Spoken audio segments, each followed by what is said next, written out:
روکا ہے، ہم بے لگام نہیں ہیں، ہم مبارکباد نہیں دے سکتے۔ چنگے بھلے بھلے لوگ میری کرسمس میری کرسمس میری کرسمس مبارکباد دیتے، اور اگر آپ حقیقی سوچ کی طرف دیکھیں تو اس پہ دو حکم ہیں۔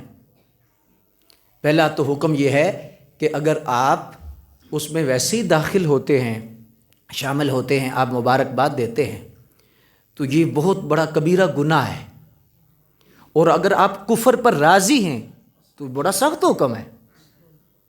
کفر پر راضی ہونا بھی کفر ہے۔ آج بڑے بڑے بینر لگے ہوتے ہیں، مسیح برادری کو مبارکباد پیش کرتے ہیں۔ بھی ذمی جو لوگ ہیں ان کے حقوق ہیں، لیکن آپ اسلام کے اصولوں کو تو نہ روندیں، آپ اسلامی جو حدیں ہیں ان کو تو نہ پھلانگیں۔ اب مجھے بتائیں کہ کیا ہمارے اسلام نے اجازت دی ہے کہ عیسائی کو بھائی کہیں، غیر مسلم کو بھائی کہیں؟ ہر جگہ دوسرا لفظ بولا جاتا ہے، مسیح برادری جی، مسیح بھائیوں کو مبارکباد دیتے ہیں۔ یہ بھائی کہنے پر ہی بڑا فتویٰ ہے، بھائی نہیں کہنا چاہیے۔ کل مسلم اخوہ، مسلمان بھائی، کافر اور مسلمان بھائی نہیں ہے۔ یہ ہماری شریعت ہے، طبیعت تو نہیں ہے نا۔ اب ہم جب اس پر کلام کرتے ہیں تو لوگ کہتے ہیں جی مولانا تو بڑے شدت پسند ہو گئے ہیں جی۔ بھئی یہ مولانا کا مسئلہ ہے یا شریعت کا مسئلہ ہے؟ وہی ہے لا اکراہ فی الدین، دین میں سختی نہیں ہے۔ تو پہلا تو جرم ہے کہ بھائی کہنا ہماری شریعت اجازت نہیں دیتی، اور دوسرے نمبر پر ان کے تہوار پہ جا کے مبارکباد دیکھنا، پھر کیک کاٹنا، یہ اللہ اس کے رسول کو ناراض کرنے والا عمل ہے۔ حضرت امام احمد بن حنبل رضی اللہ تعالی عنہ سے پوچھا گیا کہ ایک شخص کی بیوی عیسائی ہے اور وہ مسلمان ہے، یہ ہے کہ ہمارے اسلام میں اہل کتاب سے نکاح، لیکن اب نہیں، اب چونکہ ان میں بھی شرک ہو گیا ہے۔ یہ اس وقت تک کہ جب اہل کتاب مشرک نہیں تھے، یہ یاد رکھیں، اہل کتاب مشرک نہیں تھے، تو اگر مشرک ہوگا تو پھر نکاح جائز نہیں۔ اگر مشرک نہیں ہے تو پھر اہل کتاب سے نکاح، ان کے ساتھ کھانا پینا جائز ہے۔ لیکن اگر شرک میں مبتلا ہوں گے تو آج 99% یہود اور نصارہ شرک میں مبتلا ہو چکے ہیں۔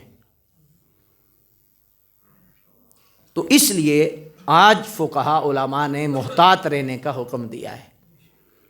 آج جب ہماری ہم اپنی مرضی کے لیے نا، ہم پھر یہی حدیث لے آتے ہیں کہ اہل کتاب کے ساتھ کھانا، اہل کتاب کے ساتھ جو رواداری کے اصول ہیں اسلام کے، ہم اس کو لیتے ہیں۔ بھی پہلے تو یہ تو دیکھو نا کہ کیا یہ شرک کر رہے ہیں؟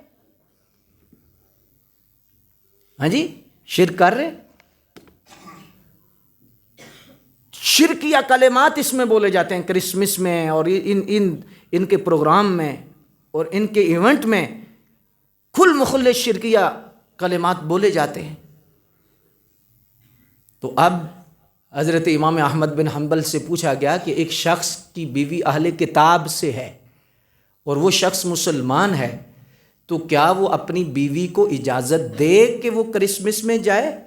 امام احمد بن حنبل نے فرمایا نہیں بھئی۔ پوچھا گیا حضور وجہ کیا ہے؟ فرمایا وہ اس کی بیوی ہے اور اللہ کا عذاب ایسی محافل پہ نازل ہوتا ہے، ایسی جگہوں پر اللہ کا عذاب نازل ہوتا ہے، تو ہو سکتا ہے کہ اس کی وجہ سے یہ بھی پکڑا جائے۔ ہماری شریعت کے حضرت کچھ اصول ہیں، ہمیں دین نے سارا کچھ دیا ہے، ہمارے گھر میں ہمارا گھر بھرا ہوا ہے، ہمیں گوانڈیوں کے پاس جانے کی کیا ضرورت ہے؟ تو اس میں ہماری شریعت نے اصول وضع کیے ہیں اور ہماری شریعت نے اصول لکھے ہیں۔ اللہ اکبر۔ تو اس لیے ان کے تہواروں پہ جانا، ان کے ساتھ کیک کاٹنا، ان کو مبارکباد دینا ہماری شریعت میں جائز نہیں ہے، اور احکام کے اعتبار سے بڑے سخت احکام ہیں اس کے، یہ کوئی چھوٹے احکام نہیں ہیں۔ جی اللہ اکبر. میں کتنے فقہا کو آج پڑھ رہا تھا کہ فقہا نے تو اتنی سختی کی ہے، اتنی سختی کی ہے، اللہ اکبر، کہ آپ اس پر اگر غور کریں اور اس پر پڑھیں تو آپ کا جسم لرز جائے، اور اگر حقیقت پر غور کریں تو کرسمس کیا ہے؟ یہ عیسیٰ علیہ السلام کی ولادت کی خوشی ہے، اور عیسائیوں کا عقیدہ ہے کہ عیسیٰ اللہ کے بیٹے ہیں. تو آپ اس شرکی عقیدے میں مبارکباد دے رہے ہیں. اب پڑھیں سورہ مریم. اللہ اکبر جل شانہ. یہ سورہ مریم کی آیت نمبر 85، 86، 87، 88، 99، 90. اللہ اکبر. وقالوا اتخذ الرحمن ولدا لقد جئتم شيئا ادا. اور کافروں نے کہا رحمان نے اولاد اختیار کی، بے شک تم انتہائی ناپسندیدہ بات لائے ہو. تکاد السماوات یتفطرن منہ وتنشق الارض وتخر الجبال حدا. قریب ہے کہ اس سے آسمان پھٹ پڑے اور زمین بھی پھٹ جائے اور پہاڑ ٹوٹ کر گر جائیں کہ انہوں نے رحمان کے لیے اولاد کا دعویٰ کیا ہے، حالانکہ رحمان کے لائق نہیں کہ وہ اولاد اختیار کرے. تو عیسائیوں کا یہ نظریہ ہے کہ عیسیٰ اللہ کے بیٹے ہیں، اور اس پر وہ خوشی منا رہے ہیں. مجھے ایک بندہ کہنے لگا جی جو عیسیٰ علیہ السلام کی ولادت کی خوشی ہے. میں نے کہا کہ ولادت پیدا ہونے کی خوشی ہے، لیکن پیدا کس سے ہوئے؟ سیدہ مریم سے. وہ یہ تو عقیدہ ہی نہیں ان کا. تو اس پر ہمیں غور کرنی چاہیے، اور کبھی بھی ایسا کام نہیں کرنا چاہیے کہ جس کی ہمیں شریعت اجازت نہیں دیتی. اور ان کے تہواروں میں جانا، ان کی خوشیوں میں شامل ہونا، یہ ہمیں شریعت نے منع فرمایا ہے. من تشبہ بقوم فہو منہ. حضور نے فرمایا جو کسی قوم سے مشابہت کرے گی قیامت کے دن اسی کے ساتھ اٹھائے. فخالف الیہود والنصارى. حضور فرماتے ہیں ہمیں یہود و نصارہ کی مخالفت کا حکم دیا گیا ہے، ہم مخالفت کرتے ہیں. رمضان المبارک کے اندر یہ سحری کی برکت اس بات کا اعلان ہے. اس میں راز پتہ کیا ہے کہ سحری کے اندر برکت کیوں ہے؟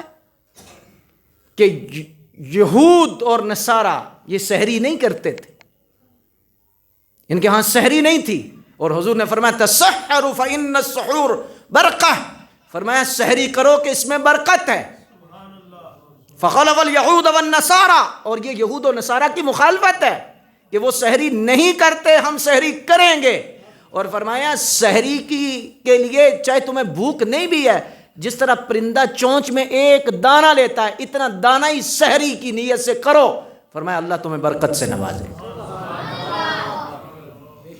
تو اس لیے مقتدر سامعین حضرات، اللہ تبارک و تعالی جل مجد الکریم ہمیں اسلامی اصولوں کے مطابق اور شرعی اصولوں کے مطابق زندگی گزارنے کی توفیق عطا فرمائے. وآخر دعوانا